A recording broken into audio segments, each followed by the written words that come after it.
On a warm summer evening, a celebration of light turned into a scene of just unimaginable darkness. So today, we're going to unpack what happened during the Bondi Beach attack, look at the extraordinary people who rose to meet that terror, and explore the really difficult conversations that came after. Let's start with 4 names you need to remember. First, there's Boris Gurman, a husband who, without a moment's hesitation, confronted one of the gunmen. And then Sophia Gorman, his wife of 34 years, who was right there beside him, fighting back. Remember the name Reuven Morrison, a 62-year-old businessman who charged a gunman with nothing more than a brick in his hand. And finally, Ahmed al-Ahmed, an unarmed father who, all by himself, disarmed one of the attackers. These were 4 completely ordinary people, but when terror struck, they made an extraordinary choice. And what they did in just 7 minutes, well, it changed everything. To really understand their heroism, we first have to get our heads around the absolute chaos of those 7 minutes. Okay, so what are we looking at here? On December 14, 2025, 2 gunmen attacked a Hanukkah celebration at Sydney's famous Bondi Beach. They ended up killing 15 civilians and injuring 40 more. It's now the deadliest terrorist attack in modern Australian history. And the motive? It was chillingly clear. An act of anti-Semitism inspired by the Islamic State. And this wasn't some random attack. No. The target was a huge community event called Chanukah by the Sea. You had 1,000 people, families, kids, all gathered in Archer Park to celebrate the first night of the holiday. They were a completely soft target. And it all happened so fast. The entire siege was over in just 7 minutes. At 6:47 p.m., the attack starts. Incredibly, just 1 minute later, you have civilians already trying to intervene. By the time a police detective finally took them down at 6:54, about 83 rounds had been fired into that crowd. But in those 7 minutes, right in the middle of all that horror, something incredible happened. While most people ran for their lives, and who could blame them, a few people ran towards the danger. As one Aussie put it, they're all bloody heroes. This headline from the Sydney Morning Herald, it just cuts right to the heart of it. 4 ordinary people made a split-second decision to take on the gunman, and 3 of them paid the ultimate price for it. So, the first to act? That was Boris and Sophia Gurman. This couple spotted an Islamic State flag on the attacker's car and just went for it. They confronted the older gunman, Sajid Akram, as he was getting out. And in the struggle, they actually managed to grab his first gun. But tragically, he had a second one, and he shot and killed them both. Their selfless act was the very first disruption to what was supposed to be a meticulously planned attack. And then there was the unbelievable bravery of Ahmed al-Ahmed.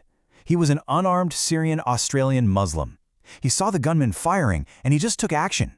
He crouched between parked cars, snuck up behind Sajid Akram, and literally wrestled the weapon away from him, moving it to safety. He was then shot and wounded by the second attacker, but there's no telling how many lives his intervention saved. But even after Akram was disarmed, the threat wasn't over. And that's when 62-year-old Reuven Morrison charged forward. He threw a brick at the gunman just to keep him off balance, to buy more time for people to escape. He, too, was tragically shot and killed. His bravery and, the heroism of the volunteer lifeguards who rushed in to give first aid while under fire, it just shows you a community that refused to be passive victim. So that begs the question, right? Who were the men behind this horrible act of terror? Well, the investigation quickly painted a very disturbing picture. The attackers were a father and son. Sajid Akram, the father, was an Indian national who came to Australia in 1998. He was a licensed owner of 6 guns and even belonged to a shooting club. His son, Naveed, was born in Australia. And here's the kicker. Naveed had been on the radar of intelligence agencies since 2019 because he was following a radical preacher, but he wasn't considered an immediate threat. And make no mistake, this was not some spontaneous act of violence. The evidence the police laid out shows this was a carefully planned operation. They'd pledged allegiance to IS, had flags in their car, they even threw 4 homemade bombs that thankfully didn't go off. They'd scouted the location 2 days before, told their family they were going fishing, and had even traveled to the Philippines a month earlier, which suggests they might have gone for training. You can imagine, an attack of this scale on Australian soil sent absolute shockwaves through the nation. It prompted grief, unity, and really urgent calls for action. The official response came fast, and it was strong. Prime Minister Anthony Albanese immediately called the attack exactly what it was, an act of pure evil, an act of anti-Semitism and terrorism on our shores. And that really set the tone for the entire national conversation. The attack also threw the whole debate over gun control right back into the spotlight. Now, we all know Australia has some of the strictest gun laws in the world, brought in after the Port Arthur massacre in '96. But in the state of New South Wales alone, the number of gun licenses had jumped significantly, from around 181,000 in 2001 to over 260,000 by 2025. This really gave a sense of urgency to the political response.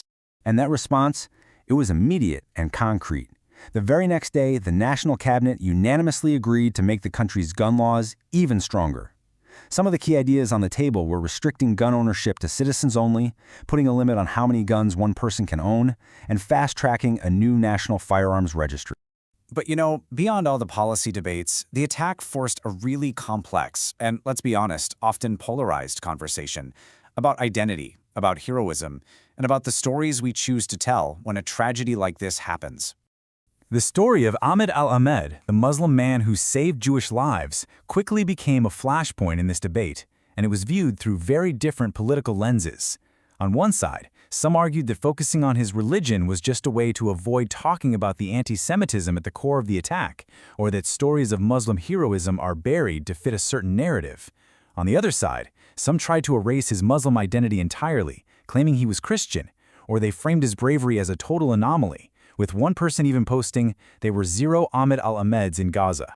But in the middle of all that division, a lot of people started pointing to something deeper, a shared value that cuts across all the conflict. In the Quran, it says that whoever saves one life, it's as if they saved all of humanity. And the Talmud teaches a nearly identical idea, that anyone who preserves a single life, it's as if they've preserved an entire world. It's a pretty powerful reminder of a common moral ground. And that really leaves us with this final question, doesn't it? When terror strikes, we're faced with stories of the perpetrators, the victims, and the heroes. In the aftermath, the stories we choose to tell, the ones we amplify, about evil, about sacrifice, about our shared humanity, well, they don't just define how we remember the past. They define the kind of future we're trying to build.